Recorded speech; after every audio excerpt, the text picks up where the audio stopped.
Now more on Remembrance Day services in the Capital Region, which were of course not limited to the cenotaph in downtown Victoria. From a somber ceremony at God's Acre Veterans Cemetery in Esquimalt to a gathering of hundreds on the West Shore. Today, the South Island remembered. A-News reporter Andrew Johnson joins us live with some of the sights and sounds. Andrew? Eric, from those who have served or currently serve our country to those who have lost loved ones in battle to children who are growing up more than half a century removed from the Second World War, today they all remembered as one. Men and women of the Canadian Forces marched through God's Acre among their fallen counterparts, some resting here for decades, others for almost a century and a half. Today their descendants join them to remember. My family goes back 3 generations in the military. My great-grandfather, the Boer War, my grandfather, the Second World War, and of course my father, who is buried here. I think more people of my generation should be aware of the sacrifices.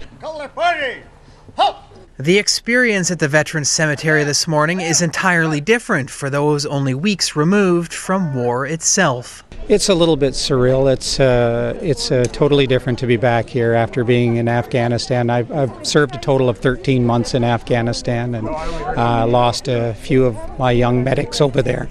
At the nearby Canadian Forces Health Services Centre, those 6 young med techs are also here today, and so is the hope there won't be any more pictures added to this wall anytime soon. To our people over in Afghanistan, we hope they all come back. We hope we don't lose too many more of those guys.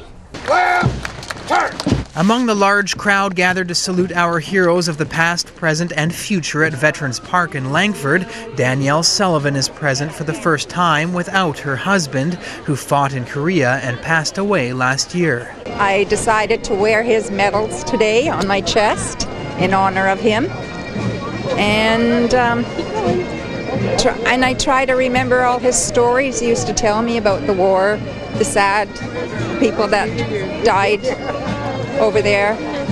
The centerpiece of Veterans Park is a replica of the statue that sits at Vimy Ridge in France, and the memorial here in Langford also contains a piece of the original Vimy Memorial, one of only 2 of its kind in Canada. A battle fought more than 90 years ago and remembered today by those who have only ever seen it in black and white. It's to show respect for all the people that perished in war for our freedom. They fought for Canada and we live in Canada. So they're pretty important people, aren't they? Yep. It all seems pretty simple when you put it that way, but we know if war was simple, we could stop burying our bravest. Eric, organizers from the Royal Canadian Legion in Langford were very impressed with the turnout today and went out of their way to thank everyone for taking the time to remember, which is of course the least we can all do in return for what the men and women of the Canadian Forces have given us. Andrew Johnson reporting. Andrew, thank you. You're welcome.